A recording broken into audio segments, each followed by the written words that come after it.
Yes, uyu ni Rino G. Uyu nawe azi kw'izina rya Landry Promota. Uru n'ugwete tugiye kubayagira ibishasha vyaraye bije bivuye muri Wema Entertainment. Ati vyagenze gute? Kurikira, banza ukande subscribe, like, share na comment. Hama tuze bwira ukungene ibintu bimeze. Kuri uno munsi igenekerezo rya 16 ukwezi kwa mbere 2025 niho twaza tubona twese dukubitwa n'inkuba ugwete ruva muri Wema Entertainment. Iyo Wema Entertainment benshi ntiboba bayizi canke bayizi canke baba barabibonye ariko ntibavyitaho. Wema Entertainment ni Wema Nera, ni ubufasha buva muri Australia. Bwari busanzwe ari nka management ya Rino G na Landry Promota. Ubwo bufasha rero kuva uno munsi itariki 16 ukwezi kwa mbere 2025 bwahagaritswe, ivyo bita officiel vyahagaritswe biciye mu mategeko. Ubu uye Rino G arigenga, uwo bita Landry Promota arigenga, bisigura ko babuhagaritse, ubufasha bwabo bwahagaritswe burundu. Ikete canke itangazo rihagarika ubwo bufasha canke amasezerano bari basanzwe bafitaniye niryo tugomba tubereke muri uno mwanya, twongere tunaribasomere ukungene ibintu bimeze. Hama abantu benshi bashoboye kwiyumvira ngo vyari bimeze gute. Ubwo bufasha bwa Wema Entertainment bwari busanzwe burimwo abahanzi baririmba indirimbo z'isi arizo profane, bukongera bukabamwo n'abahanzi baririmba indirimbo zihimbaza Imana arizo bita gospel, indirimbo mpimbazamana. Aho mu ndirimbo z'isi turababwira urutonde rw'abasanzwe bari bafashwa muri ubwo ruhande, twongere tubabwire n'urutonde basanzwe rurimwo abaririmbyi baririmba indirimbo mpimbazamana basanzwe barimwo, harimwo na Alvera Muhimbare mukunda cane. Iyo Wema Entertainment uno munsi ikaba yafashe umwanzuro wo gukatira canke guhagarika burundu ubufasha bwabo bwari busanzwe buri hagati y'umuririmbyi Rino G mukunda cane, yaririmbye Ngerageza irya nyuma, aririmba Legend, akaba yarasanzwe afatwa mu mugongo mu bikorwa vyiwe biciye muri Top Talent n'umu promoter ariwe Landry Promota, umumenyesha makuru mwakunze cane, yaciye muri Wakala TV, aca no mu zindi mbonesha kure zikorera kuri online, ubu akaba yarakora muri Top Talent. Ubwo bufasha bukaba bwahagaze, ubwo bufasha bwahagaze butumbereye abaririmbyi abantu babiri muradutunga, akaba ari umuririmbyi ariwe Rino G, akongera akabamwo n'umupromotere wiwe yarasanzwe ari we yitwa Landry Promota, kuko mwari musanzwe mubona aho Rino G yarari niho na Landry Promota yarari. Turaje tubasomere mwumve, twongera mwongera munavyisomera na mwebwe mwumve ico vyari bisanzwe bisana hamwe na Wema Entertainment. Ugwete canke itangazo rihagarika iyo migenderanire nubwo muriko murabona kumbonesha kure zanyu, rwasinywe uno munsi igenekerezo rya 6 ukwezi kwa mbere umwaka wa 2025. Ati uburongozi bwa Wema Entertainment buramenyesheje abakunzi basanzwe bashigikira ibikorwa vyo guteza imbere ingabire z'abana b'igihugu.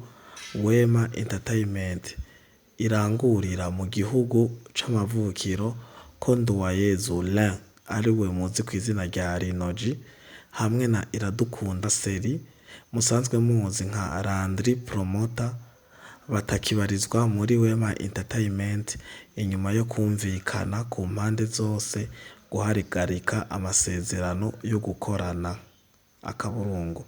Turanezerewe kuvyo twashoboye kubafasha, tukaba tubasezeye mu mahoro n'umunezero, tubasabira imigisha ku Mana hamwe n'iterambere ryiza, babandanya baja imbere nabo bazoshike aho bashaka, bafasha abandi. Mu ndome nkuru inyuguti zirabura Mu kurangiza tumenyesheje abakunzi bacu ko Wema Entertainment izobandanya ishigikira ibikorwa vy'abaririmbyi mu gisata ca gospel gusa. Igisata ca gospel gusa bisigura impamvu nuko Rinoji yaririmba indirimbo z'isi akabifashwamwo na Landry Promoter bagahayagiza indirimbo z'isi n'abafana muca muvyumva n'ivyo n'amarigara yabo naho batemberera uko hari hameze. Hama Wema Entertainment ari wo uzamini canke management ikavuga ati twebwe kweri naho twari dusanzwe tubafasha nta kindi dupfuye, ntitubarenganije, ntimwatwivye, ntimwagize ukuntu kuna kuriya, ariko dushimye guhagarika kumvo yuko dushatse kuja mu gisata twega, mu gisata kitwegamiye. Tukongera tukabibutsa ko Wema Entertainment itafasha Rinoji gusa, yafasha na Alvera Muhimbare. Bisigura ko havuyemwo Rinoji aririmba indirimbo z'isi ariko hagumyemwo Alvera Muhimbare asanzwe aririmba indirimbo ndoramana arizo bita gospel. Wema Entertainment ikaba yatomoye neza ivuga ati tuzoguma dukora muri management dufasha dushigikira impano canke dushigikira abaririmbyi ririmba indirimbo za gospel, igisata ca gospel gusa. Je nibaza ko ikirundi cumvikana bandize. Bavuze ati nta kindi tubahoye, n'ubu nyene Rinoji yohindura akavuga ati ubu nzozaririmba kuva ejo nzoririmba gospel, abandanya ni muri Wema Entertainment. Mugabo akavuga ati je mbanya ndirimba irya nyuma, mbandanya ndirimba je ndi legend, nta kigongwe saba n'ibindi bikurikira, aho oye bamuhaye umugongo mukaravye hamwe na promoter wiwe Landry Promoter musanzwe muzi atarasanzwe atavyorosha, sanzwe ubutananirwa, ariko ndibaza ko imbere y'ano masezerano Landry Promoter wananiwe ndagusuhuje ukaba utari umutananirwa nkuko bamubivuga. Kizwa rero hamubandanya ukorana na Wema Entertainment bikaba atari uko Entertainment yaguhaye umugongo mwene data, hama wihangane ico utari bwihe utega ibiganza. Mu gihe rero bitagikunda ca wumva ko utegerezwa kubandanya urondera ukungene ubaho. Rero ndizera ko Imana igiye kubana namwe, igiye kubaronsa abandi ba manager bazokorana namwe bakabakira uko muri, niko nobivuga, kuko mwe muri mu gisata c'umubiri, Wema Entertainment ikaba yashimye gukora mu gisata c'imwemu, mu gisata ca mpimbazamana, mu gisata ca gospel, akaba bagiye kubasubiriza. Ndibaza ndavyizera naho tutararonka ukungene tuvugana n'abarongoye Wema Entertainment canke tuvugane na mwebwe ubwanyu Rinoji na Landry Promoter, tubabaze ukungene mwiyumva inyuma y'ino ngingo ya Wema Entertainment.